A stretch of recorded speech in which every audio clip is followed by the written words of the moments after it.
3 días antes de Navidad.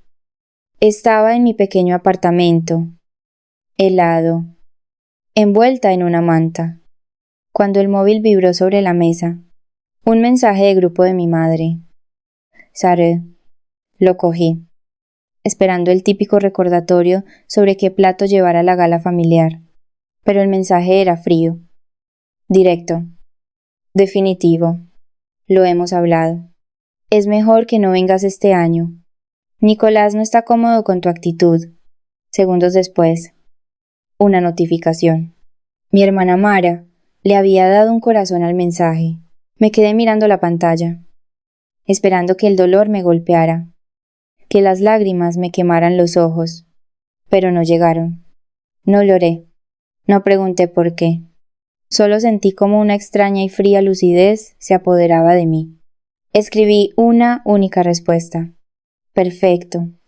A mí tampoco volveréis a verme. Luego levanté la vista hacia Julián, sentado frente a mí, observándome con esa intensidad silenciosa que tenía. Asintió una sola vez. Que comience la función, antes de contarte lo que hice. Y cómo convertí su Navidad perfecta en una pesadilla de la que no podrán despertar. Déjame un comentario, y dime desde dónde me escuchas, y qué hora es para ti ahora mismo. Quiero ver hasta dónde viaja esta historia. Dejé el móvil sobre la mesa. El mensaje todavía brillando en la pantalla. Julián se inclinó hacia adelante, con los codos en las rodillas, sus ojos clavados en los míos. No me ofreció consuelos vacíos, ni me dijo que la familia lo es todo. No me dijo que tenía que ser la más madura. Solo pronunció 2 palabras. Su voz grave y firme. Es la hora. Lo miré. Lo miré de verdad. Para mi familia, Julián era solo el tipo callado que conducía un coche viejo y nunca tenía mucho que decir en las cenas. Veían a Andonadi. Yo veía al hombre que me había abrazado mientras temblaba por las pesadillas sobre Nicolás. Vi al hombre que, en silencio y metódicamente, me había ayudado a construir una fortaleza alrededor de mi vida, mientras ellos se esforzaban en derribarla. Me levanté, dejando caer la manta. Fui al armario y saqué el portatrajes que había escondido al fondo hacía 3 meses. No cogí la bolsa de viaje. No me iba de la ciudad. Me vestía para la guerra. Saqué el vestido. Era elegante. Profesional. De un verde esmeralda profundo que me hacía parecer la dueña del lugar. No alguien que pide perdón por existir. Julián fue al dormitorio y salió con un traje que parecía engañosamente simple. Pero yo sabía la verdad. Estaba hecho a medida. La tela oscura y cara. Se puso las gafas. Las que solo usaba cuando estaba cerrando un trato. Y de repente, el novio tranquilo desapareció. En su lugar, había alguien peligroso. No dijimos una palabra mientras nos preparábamos. El silencio no era pesado. Era pura concentración. Era el silencio de los soldados revisando sus armas antes de la batalla. Mientras conducíamos hacia la finca de los Mendoza, con las luces de la ciudad desenfocándose a nuestro lado. Mi mente se fue atrás. Pensé en el porqué.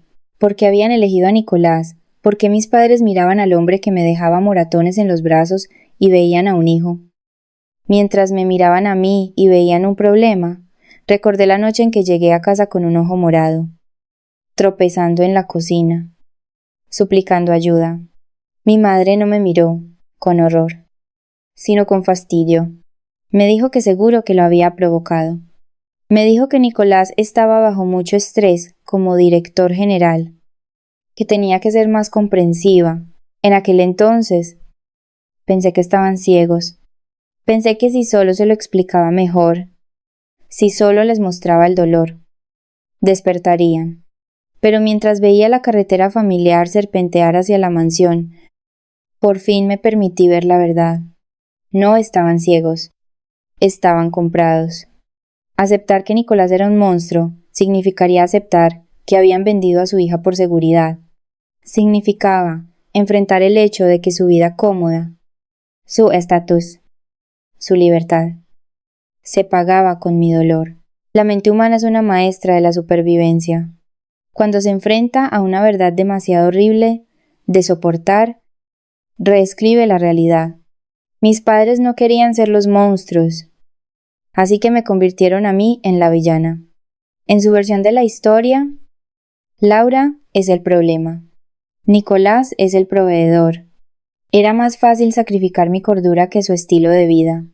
Y esa revelación ya no me entristecía. Me enfurecía. Hacía que mi sangre corriera caliente y rápida.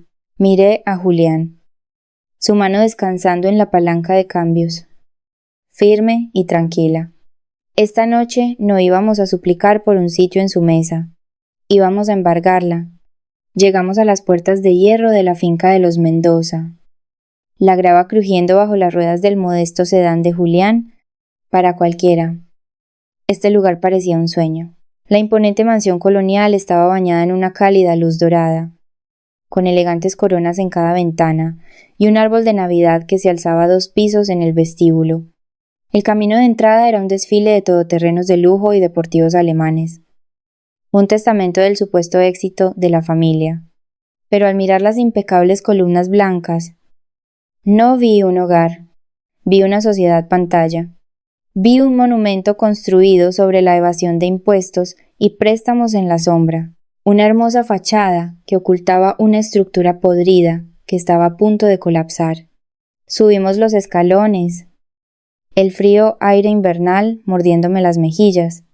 Podía oír el murmullo de la conversación y el suave tintineo de las copas de cristal desde dentro.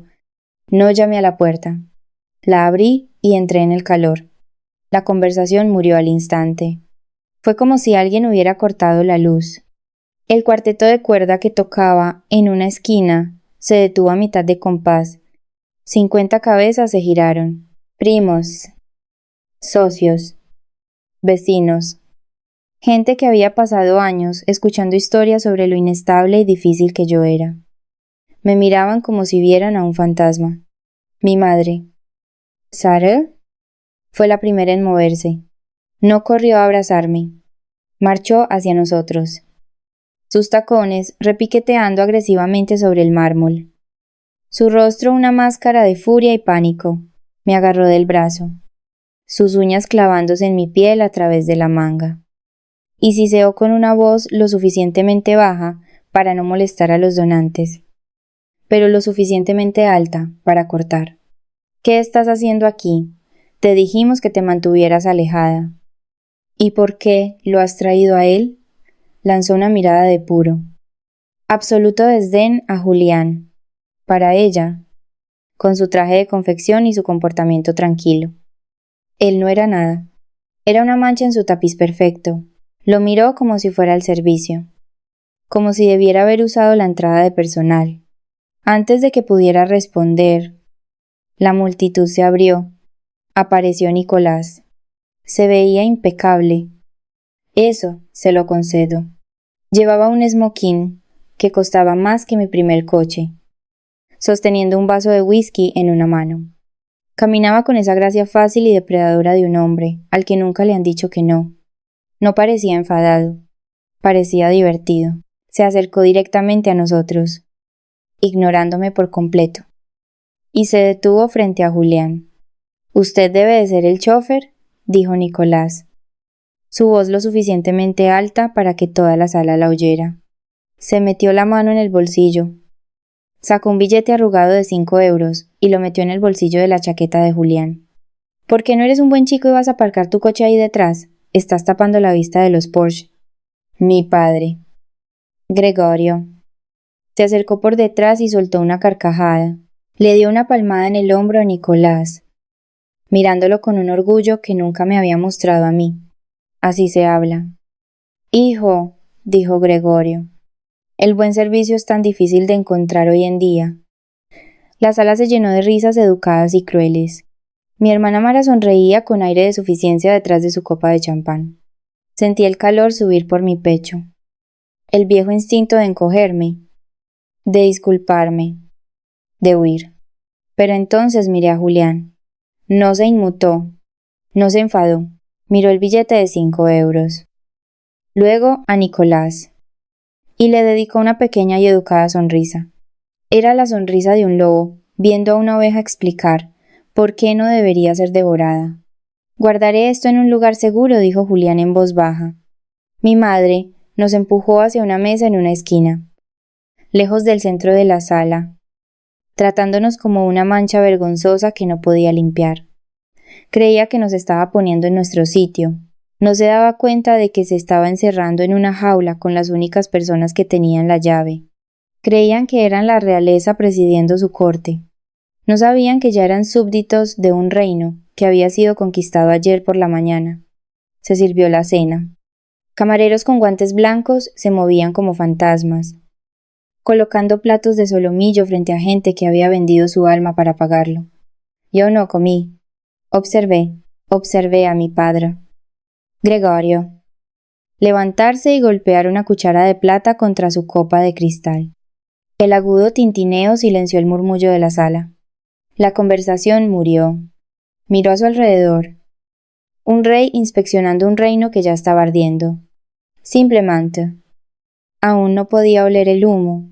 Levantó su copa hacia Nicolás. El hombre de la noche. Por Nicolás, tronó Gregorio. Su voz espesa de un orgullo inmerecido. El hijo que nunca tuve.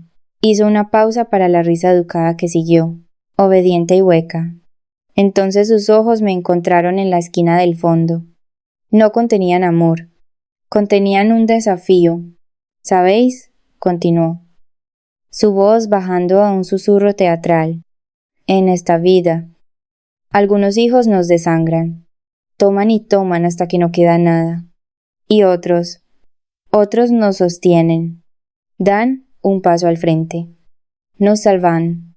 Somos afortunados, verdaderamente afortunados, de tener a Nicolás llevando el timón de este barco.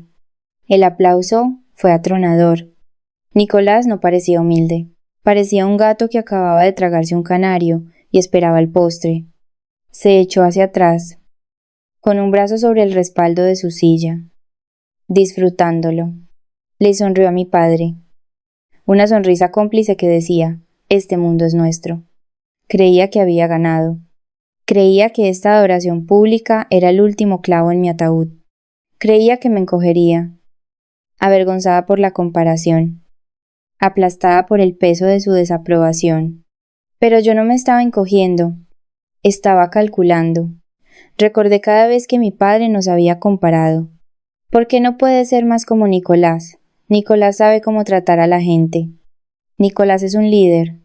Habían adorado la mano que me golpeaba, porque también les daba de comer. Habían cambiado mi seguridad por su silencio.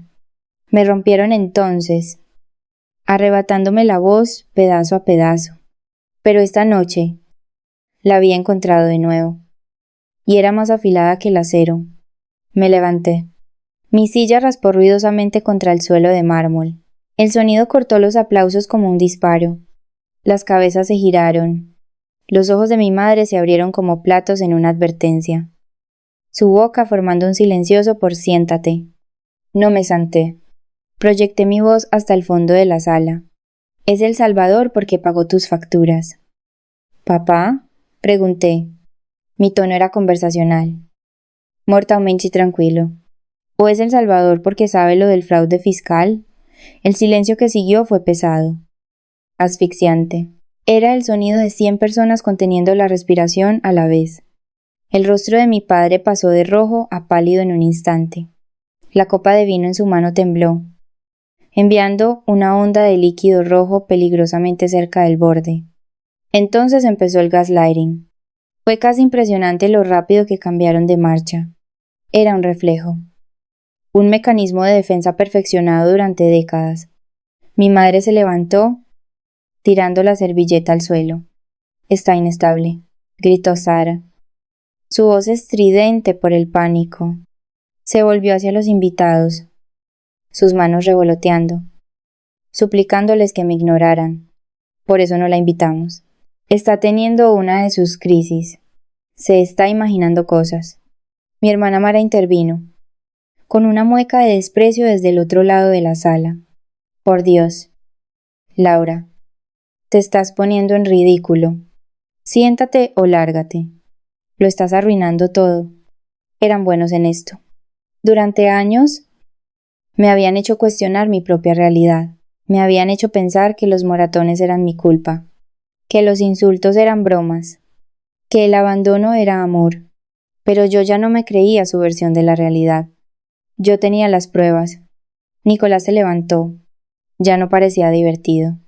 La máscara del hijo benévolo se deslizó, revelando al depredador que había debajo. Caminó hacia nuestra mesa. Sus movimientos lentos, deliberados. Intentaba intimidarme. Intentaba hacerme pequeña. Estás montando una escena, Laura, dijo Nicolás. Su voz vaya, peligrosa. Se detuvo a 1 metro de distancia, cerniéndose sobre mí, bloqueando la luz. Quizá necesites otra lección de respeto. Quizá necesites que te recuerden cuál es tu lugar. Levantó una mano. Fue sutil, solo un tic, un movimiento en su hombro, pero yo sabía lo que significaba. Conocía el peso de esa mano, conocía el dolor que prometía, pero se olvidó de una cosa. Ya no estaba sola en la oscuridad. Nicolás chasqueó los dedos, un sonido agudo y autoritario que resonó en el silencio. 2 guardias de seguridad, hombres corpulentos con trajes mal ajustados que habían estado merodeando cerca de la entrada. Dieron un paso al frente.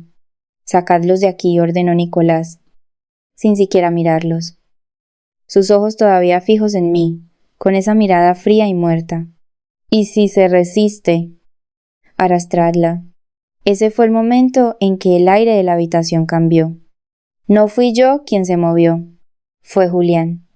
No se abalanzó, no gritó, simplemente se interpuso entre Nicolás y yo. Fue un movimiento fluido y practicado, como una puerta cerrándose de golpe ante una corriente de aire. Metió la mano en el bolsillo de su chaqueta, el mismo bolsillo donde Nicolás había metido el billete de 5 euros, y sacó unas gafas de montura de alambre. Se las puso. Fue un gesto pequeño, pero la transformación fue absoluta. El conductor tranquilo y sumiso se desvaneció. En su lugar, había un hombre que parecía que podía comprar y vender a todos en esa sala antes del desayuno. El guardia de seguridad se acercó para agarrarme del brazo.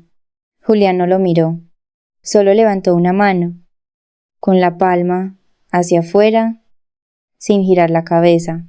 Tócala, dijo Julián, su voz bajando 1 octava, suave y pesada como el plomo. Y te enfrentarás a cargos por agresión antes de que cobres tu próxima nómina. Suponiendo, claro, que los cheques tengan fondos. El guardia se congeló. Nicolás parpadeó. Su mueca de desprecio vaciló por una fracción de segundo. ¿Quién te crees que eres?, escupió Nicolás. Eres el servicio. Conoce tu lugar. ¿Mi lugar? Julián sonrió. No fue una sonrisa agradable. Fue la sonrisa de un tiburón en un tanque lleno de peces de colores. Abrió el maletín de cuero que había traído sin que nadie se diera cuenta. Sacó una sola tarjeta de visita de cartulina gruesa y la deslizó sobre el mantel blanco. Se detuvo perfectamente frente al vaso de whisky de Nicolás. No soy su chofer, dijo Julián. Su dicción nítida, cortando el aire de la sala. Soy Julián Vance, socio principal de Sterling y Vance. Nos especializamos en liquidación de empresas de alto riesgo y adquisición de activos en dificultades. Un jadeo recorrió la sala. Incluso los primos del fondo conocían ese nombre. Sterling y Vance no se encargaban de multas de tráfico. Desmantelaban corporaciones. Nicolás se quedó mirando la tarjeta, su rostro perdiendo todo el color. Y ahora mismo, continuó Julián, actúo como asesor legal del único acreedor con derecho de retención sobre la propiedad en la que os encontráis. Acreedor, balbuceó mi padre, levantándose tan rápido que su silla se volcó. ¿De qué estás hablando? Yo soy el dueño de esta casa. Yo construí esta finca. No. Papadía. Metí la mano en mi bolso y saqué el expediente. La gruesa carpeta roja que había llevado conmigo como un escudo. La arrojé sobre la mesa. Aterrizó con un golpe sordo y satisfactorio, justo al lado del costillar. No eres el dueño. La escondiste. Miré a los invitados, alzando la voz para que cada donante y vecino pudiera oír. Mis padres crearon una sociedad pantalla. Una es él, para ocultar esta mansión a Hacienda. Se creían muy listos, pero para mantener este estilo de vida, para seguir comprando los coches y dando estas fiestas.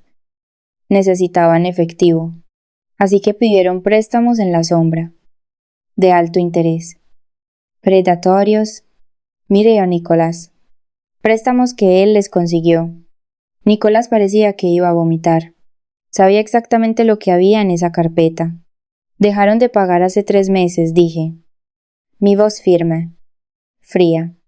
El banco estaba a punto de ejecutar la hipoteca discretamente. No querían el escándalo. Así que ayer por la mañana hice una llamada. Compré el pagaré. Compré la deuda. No puedes hacer eso, susurró mi madre, con las manos temblando. No tienes esa clase de dinero. Ahora sí, dije. Y como firmasteis un acuerdo de préstamo comercial para vuestra pequeña tapadera fiscal. Aceptasteis una cláusula de confesión de sentencia. Señalé el documento en la parte superior del montón. ¿Sabes lo que eso significa? Gregorio, significa que renunciaste a tu derecho a un juicio. Significa que en el segundo, en que dejaste de pagar, el prestamista, o sea, yo, podía embargar los activos sin un juez, sin una audiencia y sin previo aviso. Me incliné sobre la mesa, apoyando las manos en la madera, mirando a mi padre directamente a los ojos. Soy dueña de la deuda. Soy dueña de la S. Él. Y soy dueña de la silla en la que estás sentado. Nicolás se echó a reír. No fue una risa nerviosa, fue un sonido húmedo y feo que brotó de su pecho, rompiendo la tensión en la habitación como un plato que se cae. Negó con la cabeza, mirando el expediente que había tirado, y luego de nuevo a mí con una sonrisa de lástima. No estaba vencido, solo estaba empezando. Eso es muy inteligente. Laura, dijo Nicolás, cogiendo de nuevo su whisky. Tomó un sorbo lento, sin apartar los ojos de los míos. Comprar la deuda. Embargar la S. Él. Muy dramático. Pero olvidaste una cosa. Olvidaste porque tus padres me dejaron entrar por la puerta en primer lugar. Metió la mano en la chaqueta de su esmoquín. Por un segundo. La sala se estremeció, esperando un arma. Pero solo sacó una memoria USB. La sostuvo en alto, dejando que captara la luz de la lámpara de araña. Nicolás se inclinó. Su voz baja, pero audible. Desalojarnos. Y envió esto a Hacienda, al fiscal y a todas las redacciones del Estado. Mi madre solozó. Mi padre se quedó helado. Tus padres no solo escondieron la casa, continuó. Escondieron millones en ingresos. Blanqueo de capitales. Fraude electrónico. Evasión de impuestos. Mara firmó los cheques. Si yo caigo, todos van a una prisión federal. Se acercó más, así que llama a la policía. Y está Jutsianos. Pero no. Serás la hija que encadenó a sus padres. La sala se quedó en silencio. Mis padres me miraron. Suplicantes. Yo sonreí. Contaba con ello. Nicolás frunció el ceño. Necesitaba que me amenazaras en voz alta, delante de testigos, para que admitieras que estás extorsionando a mi familia. Asentía Julián. Él sacó un documento encuadernado en azul. Documento 2. El testamento de Leonor Mendoza. Mi padre tartamudeó. Murió sin un céntimo. Nodié. Murió siendo lista. Julián leyó. Un patrimonio de 5 millones de euros, depositado en un fideicomiso protegido, se desbloquea únicamente con una prueba irrefutable de que la familia inmediata de Laura conspiró para extorsionarla o ponerla en peligro con fines económicos. Nicolás se quedó quieto. La abuela no me dejó pobre, dije. Me dejó una trampa. Señalé la luz roja parpadeante en la solapa de Julián. Hemos estado grabando desde que entramos. Acabas de confesar fraude fiscal y extorsión. Me acerqué. No me hiciste jaque mate. Desbloqueaste mi herencia. Su rostro se quedó sin sangre. Ahora puedo arreglar el problema de los impuestos, añadí, o dejar que os pudráis todos. Mi madre corrió hacia mí, desesperada. Lo hicimos para proteger a la familia. Ahora tienes el dinero. Podemos arreglarlo. La miré con calma. No protegiste a la familia. Protegiste tu comodidad. Me vendiste por tener paz. Me volví hacia la seguridad. Soy la dueña de la S. Él, que os paga. Estas personas son intrusos. Sacadlos de aquí. Julián asintió. Los guardias se movieron. Nicolás se abalanzó sobre mí. Julián le agarró la muñeca y lo arrojó de rodillas. Sacadlos. No. Fueron arrastrados a la nieve. Vestidos para una fiesta que había terminado para siempre. Feliz Navidad, dije. Y cerré la puerta. La mansión quedó en silencio. Limpia. Vacía. Julián exhaló. ¿Así que ahora eres dueña de una mansión? No dije. Lanzando una vieja foto mía al fuego. Soy dueña de mi libertad. Más tarde. Abrí mi correo electrónico. Ya tenía copias de los registros. Julián dudó. Has ganado. No tienes por qué hacerlo. Ganar no es escapar, dije. Es impedir que vuelvan a hacer esto. Le di a enviar. Luego volvimos a casa. A un pequeño apartamento cálido con dinero honesto. Mi herencia no eran 5 millones de euros. Era la capacidad de marcharme y no mirar atrás nunca más. Si alguna vez has tenido que quemar un puente para salvarte a ti mismo, tú